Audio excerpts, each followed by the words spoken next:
Bismillahirrahmanirrahim dan Assalamualaikum. Minggu ini, Antara Benua membawa anda melihat dan mendengar kabar saudara Islam kita di China. Di sebalik lingkaran kemegahan tembok besar dan legasi dinasti Maharaja China, tersembunyi lipatan sejarah kegemilangan Islam di benua Asia. Bermula daripada kedatangan delegasi Sa'ad bin Abi Waqqas yang mula disambut baik oleh Maharaja Yongwei dari dinasti Tang, Islam bertapak dan terus subur berkembang di bumi China.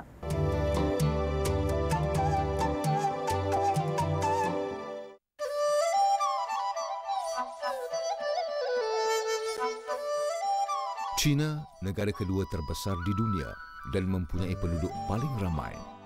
Populasinya mencecah lebih 1.3 bilion dengan kawasan pentadbirannya sebanyak 22 wilayah. Mengikut latar belakang sejarah, tanah besar ini pernah ditadbir 13 buah dinasti sejak tahun 16 sebelum Masihi lagi.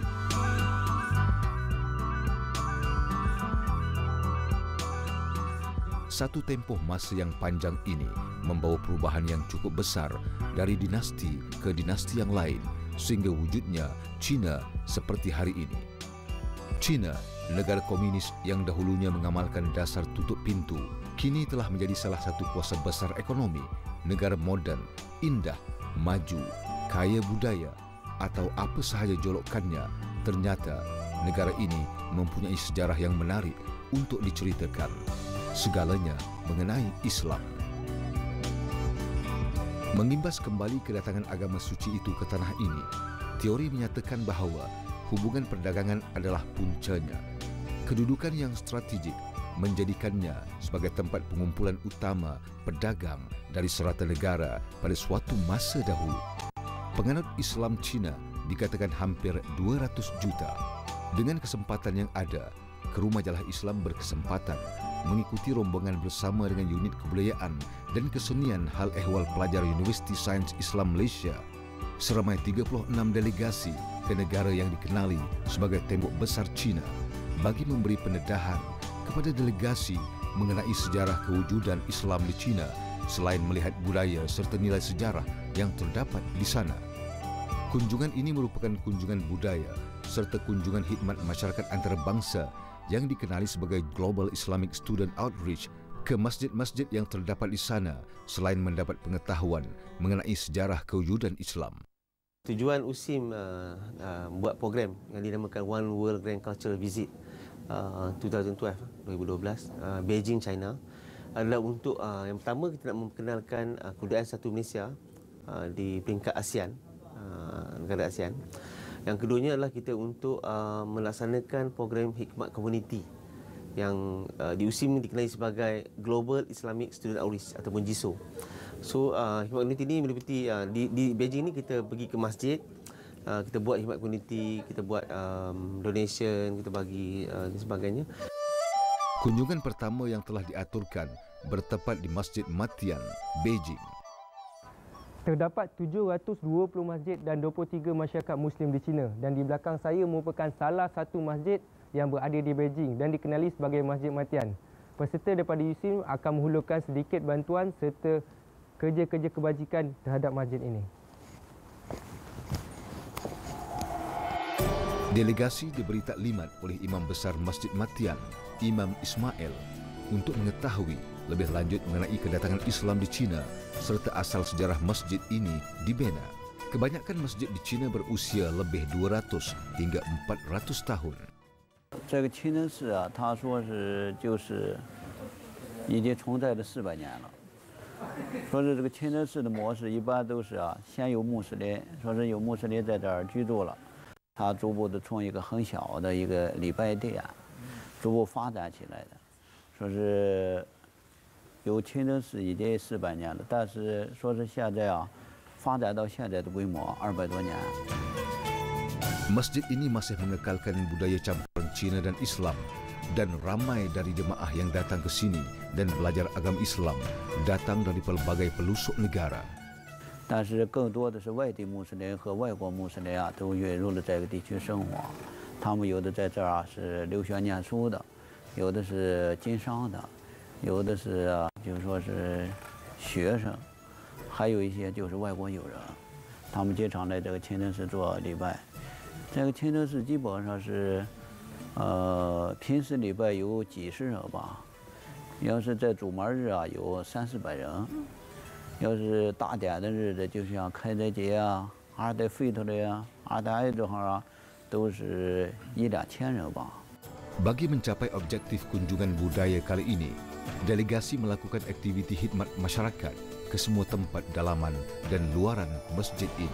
Aktiviti ini merupakan program antarabangsa USIM kepada pelajar bagi menggalakkan sifat bantu-membantu serta memberi pendedahan dengan merasai sendiri bagaimana agama Islam itu wujud walaupun dikelilingi oleh majoriti masyarakat agama lain.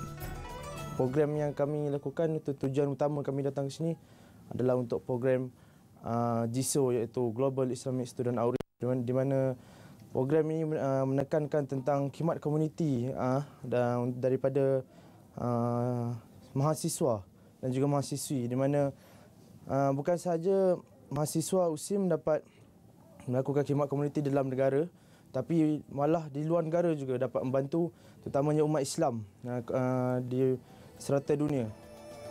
Encik Ismail Ahmad selaku ketua delegasi USIM ke China memberikan sedikit sumbangan seperti barangan berupa sejadah, Al-Quran kepada Masjid Matian untuk kelengkapan para jemaah di sini. Dan kita juga mengambil kesempatan untuk menyampaikan sedikit sedekah lah berbentuk sejadah untuk Imam Ismail sendiri dan juga 10 naskah Al-Quran yang minta kita sampaikan kepada masjid ni. Imam Ismail amat berbesar hati kerana kunjungan kali ini sangat berbeza dan istimewa kerana selain memberi bantuan, delegasi juga sudi membersihkan keseluruhan tempat masjid dan beliau berharap suatu hari nanti Islam akan sentiasa berkembang di China seperti di Malaysia. 今天说是你们说是要有个交流这是比较特殊的一点了。所以说你们来说是要做义工，还有什么我都感觉是很好的一个什么效应。 Lokasi seterusnya ialah Masjid Niuji. Masjid ini merupakan pusat rohaniah untuk 10,000 umat Islam yang menetap di sini dan merupakan masjid yang terbesar dan tertua di Beijing. Gaya seni benanya menunjukkan pengaruh Cina, sementara bahagian dalamannya kebanyakannya mempunyai hiasan Islam berupa khat yang bercirikan tulisan Cina. Ia sering menjadi tempat tumpuan pelancong seluruh dunia kerana dikatakan masjid ini antara terawal bukti kedatangan Islam di China sejak sekian lama. Kami berkesempatan bertemu dengan penulis khat terkenal di China, iaitu Abdul Hakim. Beliau telah menyertai pelbagai pameran khat antarabangsa termasuk di Malaysia. Beliau juga pernah berjumpa dengan para pemimpin Malaysia termasuk Datuk Seri Najib Tun Razak, Tun Abdullah Ahmad Badawi serta para pemimpin lain dan menganggap Malaysia merupakan negara kedua bagi beliau kerana sering ke sini setiap kali ada pameran khat antarabangsa bagi mewakili negara China. Walaupun sudah berusia 82 tahun, beliau menggunakan karya khat sebagai landasan untuk memperkenalkan Islam dan dakwah kepada masyarakat di sini. 我用这种办法宣传伊斯兰教的文化。 Haji Abdul Hakim dia menggunakan karya atau penulisan ni, cara ni untuk memperkenalkan Islam kepada masyarakat. Dengan kunjungan kali ini, salah seorang delegasi USIM, Yusuf Hasni Muttalib, merupakan penulis khat di USIM, diberi tujuh ajar mempelajari khat Cina oleh Haji Abdul Hakim serta bertukar pandangan mengenai sejarah penulisan khat di Cina. Sebagai tanda kenangan, Yusuf Hasni juga menghasilkan khat sebagai cenderahati dari USIM kepada Haji Abdul Hakim. Penemuan bermakna ini memberi gambaran bahawa melalui khat kita juga boleh berdakwah kerana keindahan khat dapat menarik minat masyarakat yang menganut agama lain, khususnya di negara China. Kunjungan budaya kali ini diakhiri dengan pertunjukan budaya oleh delegasi USIM selain mempromosikan konsep satu Malaysia di China. Sekarang saya berada di Zhejiang Maizilaifu Nationality. Ia merupakan salah satu restoran makanan halal di sini. Dan selepas ini, para peserta daripada USIM akan membuat satu penunjukan kebudayaan di restoran ini.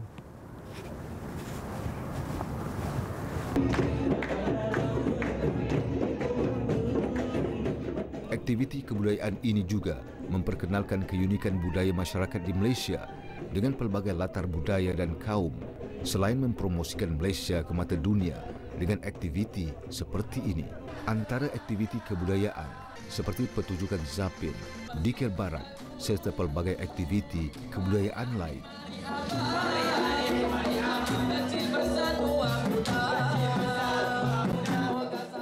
Sebenarnya gagasan Satu Malaysia yang diperkenalkan oleh Perdana Menteri kita telah membuka mata seluruh dunia untuk memperkenalkan, untuk mempromosikan kebudayaan Satu Malaysia di seluruh dunia. Para pengunjung dilihat begitu tertarik dan teruja dengan persembahan kebudayaan ini dan menganggap Malaysia sebagai unik dengan pelbagai budaya yang harmoni. 很高兴，然后可以作为现场的一个参与者，就是觉得你们的节目就特有感染力，很热情。 Kunjungan budaya kali ini mencapai objektif dan matlamat. Selain memberi pendedahan tentang sejarah Islam di China, mereka juga dapat memberi khidmat bakti siswa terhadap masyarakat Islam dan masjid di sana. Sesungguhnya, pendedahan sebegini sedikit sebanyak memberi ilmu yang bermanfaat dan pengajaran tentang nilai-nilai murni yang diterapkan dalam Islam agar kita sentiasa memantapkan iman di masa akan datang.